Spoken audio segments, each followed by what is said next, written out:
Which of the following is considered a Schedule II drug? A. Alprazolam. B.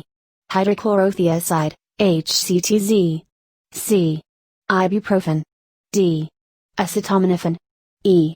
Oxycodone, acetaminophen.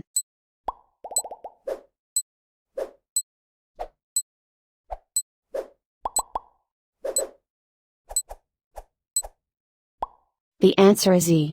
Oxycodone, acetaminophen. Schedule II drugs are monitored drugs that have an accepted medical use and are highly addictive, both physically and psychologically. Schedule II drugs include oxycodone, acetaminophen, fentanyl, and hydromorphone. The nurse has just administered the first doses of the following medications. Which is most likely the cause of a new onset headache? A. Magnesium hydroxide. B. Sumatriptan. C. Pantoprazole. D. Metoclopramide. E. Sucralfate.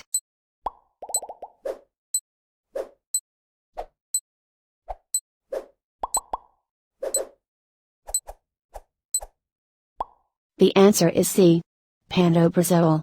The development of a headache is most likely a side effect of pantoprazole, a proton pump inhibitor. Sumatriptan is a medication that is commonly used to relieve migraine headaches. Metoclopramide may cause restlessness and anxiety. Sucralfate may cause constipation. Side effects are rarely seen with magnesium hydroxide. They include nausea, constipation, and aluminum deficiency due to overexcretion via binding phosphate in the stomach. A nurse is preparing a client to receive pain medication to aid with the discomfort of labor. The client is being prepped to undergo a pudendal nerve block. The nurse will explain the effects of such a block. A pudendal block is responsible for which of the following pharmacological actions in regards to providing anesthesia during labor? A. A local infiltration of the skin around the vaginal opening to provide superficial anesthesia to the skin. B. A type of anesthesia block to provide total anesthesia to the entire area, injected into fifth lumbar space and may hinder the mother from pushing during the birth process. C.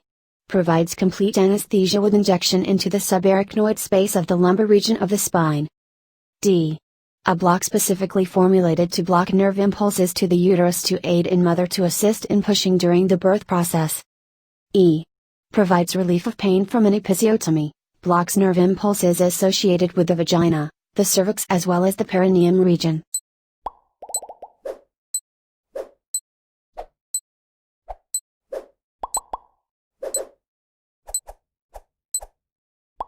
The answer is E.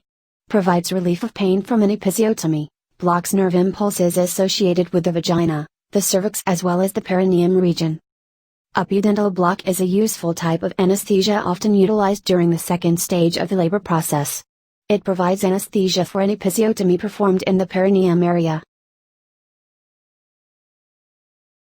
What is the purpose of Beer's criteria? A. To list inappropriate drugs for infants. B. To list inappropriate drugs for the elderly. C.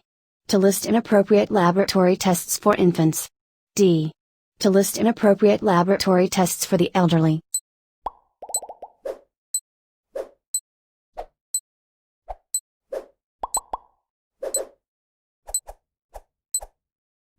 The answer is D. To list inappropriate drugs for the elderly. Beer's criteria is used in medicine as a list of drugs that should not be prescribed in the elderly. These drugs can have potentially disastrous complications for older adults, including falls and other serious injuries. Older patients undergoing palliative care typically do not need to follow Beer's criteria. You are the nurse taking care of a patient who is being treated with oral vancomycin, an antibiotic, for Clostridium difficile diarrhea.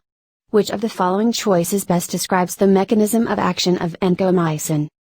A. Inhibition of peptide elongation. B. Inhibition of topoisomerase II. C. Disruption of mycolic acid synthesis. D. Disruption of peptidoglycan cross-linkage. E. Inhibition of integrase.